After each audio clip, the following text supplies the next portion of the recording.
The tennis rule that Martina Navratilova said she'd been screaming to be changed in 2023. Martina Navratilova is one of tennis' most outspoken figures, but when you have had the career that she has, you have earned that right.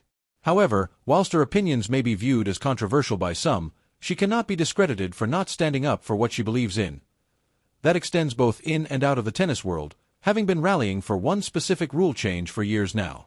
In 2023, her cry was arguably the loudest, as she took to X to reiterate a point she had been screaming about for 20 years. The tennis rule change that Martina Navratilova keeps calling for. This outburst was spurred by a debate held on Tennis Channel, where they argued about a topic Navratilova claimed to have been passionate about for over 2 decades. Whilst on the 2023 show, it was presenter Steve Weissman who sparked controversy, as he named his proposed rule change for the sport. He claimed, "I'm saying no more lets on serves.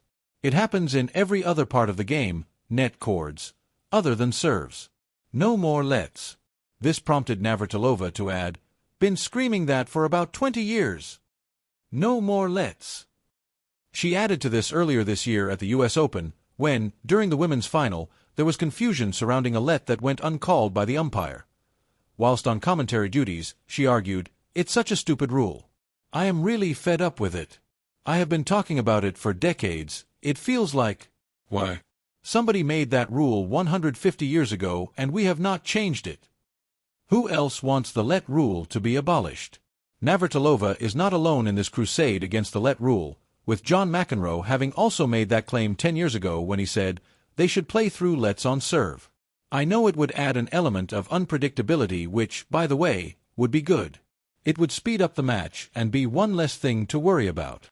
Tim Henman echoed that sentiment more recently, arguing, "Personally, if I could just change one rule I would get rid of the let serve.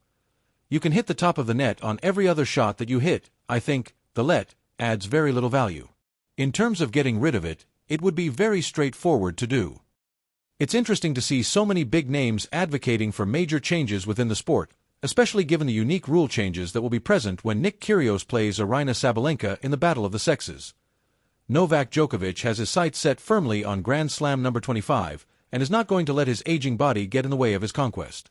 After all, he has not been shy about his desire to achieve that ultimate goal, despite the task arguably only getting tougher with the emergence and subsequent dominance of Carlos Alcaraz and Jannik Sinner. Novak Djokovic reveals his off-season plans. Speaking with Sky Sports whilst in Qatar watching the F1, he claimed, "I'm taking a short break and trying to reconstruct my machine, so to say, in racing terminology.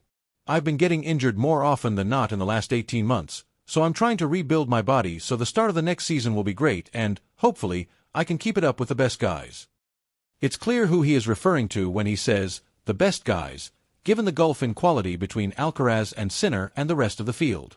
In fact, as if to emphasize that notion even more, the difference in ranking points between the Italian in second and Alexander Zverev in third was an astronomical 6.340. It's clear who he is referring to when he says, "the best guys," given the gulf in quality between Alcaraz and Sinner and the rest of the field. In fact, as if to emphasize that notion even more, the difference in ranking points between the Italian in second and Alexander Zverev in third was an astronomical 6.340. It's clear who he is referring to when he says, "the best guys," given the gulf in quality between Alcaraz and Sinner and the rest of the field.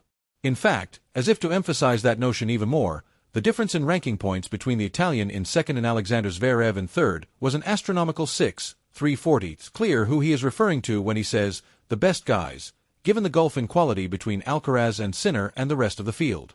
In fact, as if to emphasize that notion even more, the difference in ranking points between the Italian in second and Alexander Zverev in third was an astronomical 6,340.